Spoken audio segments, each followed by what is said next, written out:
భారతీయ జనసంఘ వ్యవస్థాపకుడు, ప్రముఖ విద్యావేత్త, స్వాతంత్ర సమరయోధుడు డాక్టర్ శ్యాంప్రసాద్ ముఖర్జీ 125వ జయంతిని పురస్కరించుకొని విద్యార్థులకు పుస్తకాల పంపిణీ కార్యక్రమం నిర్వహించామని భారతీయ జనతా పార్టీ చిట్టినగర్ మండల అధ్యక్షుడు దేవిని హరిప్రసాద్ తెలిపారు.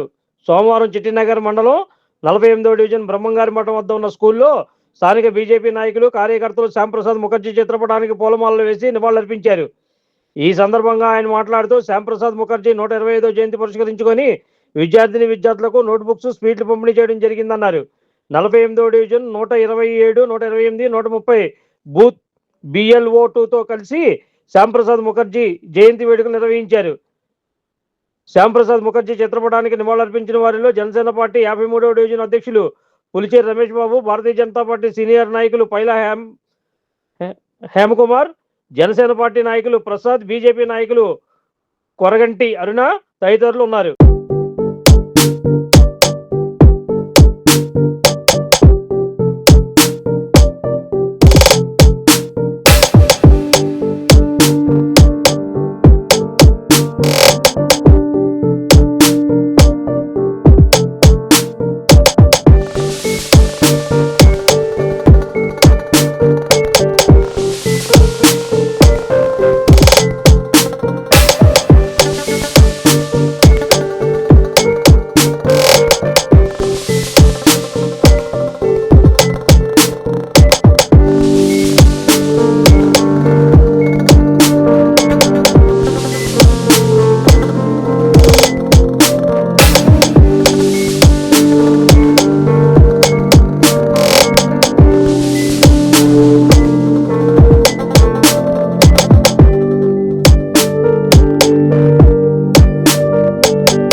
భారత్ మాతా కీ ఈరోజు డాక్టర్ శ్యాంప్రసాద్ ముఖర్జీ గారు ఆయన పుట్టినరోజు సందర్భంగా విజయవాడ ఫస్ట్ నియోజకవర్గం 42వ డివిజన్లో ఆయన పుట్టినరోజు పిల్లల మధ్య చాలా ఘనంగా చేసుకోవడం చాలా సంతోషదాయకం.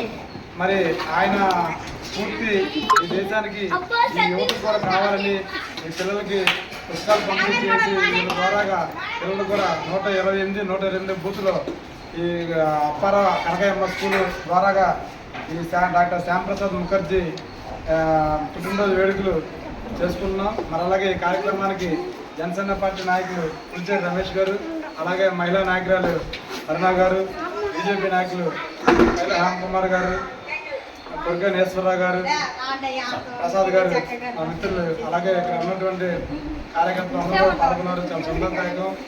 శ్యాంప్రసాద్ ముఖర్జీ గారు ఈ దేశం 2 ముక్కలు అవ్వకుండా ఆయన కాంగ్రెస్ పార్టీలో ఒక కేంద్ర మినిస్టర్గా పనిచేసి ఇది ఒక పక్క రాష్ట్రానికి ఎక్కడ రాష్ట్రానికి వెళ్ళినప్పుడు ఈసీ అడిగితే నాకు నా దేశానికి నా దేశం ఎందుకని ఆయన ఆ పార్టీకి రాజీనామా చేసి ఆయన దేశం 2 ముక్కలు అవ్వకూడదు, ఒకటే రాజ్యాంగం రావాలి, ఒకటే దేశం కావాలని ఒకటే జెండా నినాదంతో ఆయన ఆ పార్టీకి పదవికి రాజీనామా చేసి అప్పుడు భారతీయ జనసంఘ పార్టీని స్థాపించి తర్వాత 1980లో అప్పుడు భారతీయ జనతా పార్టీగా స్థాపించారు. మరి ఆయన ఆశయాలు ఈ దేశానికి చాలా అవసరం. దేశం కోసం, ధర్మం కోసం డాక్టర్ శ్యాంప్రసాద్ ముఖర్జీ గారు ప్రాణాలు అర్పించారు. ఆయన చనిపోయినా సరే ఆయన మన అందరి ముందు కూడా ఆయన ఆశయాలను ఈ యువత చేతిలో ఉంది. ఈ యువత చేతిలో రేపు భవిష్యత్తు కూడా ఉందని మేము కోరుకుంటున్నాం. జై హింద్, జై భారత్ మాతాకి జై Hind. Like, subscribe and press the bell icon for new updates.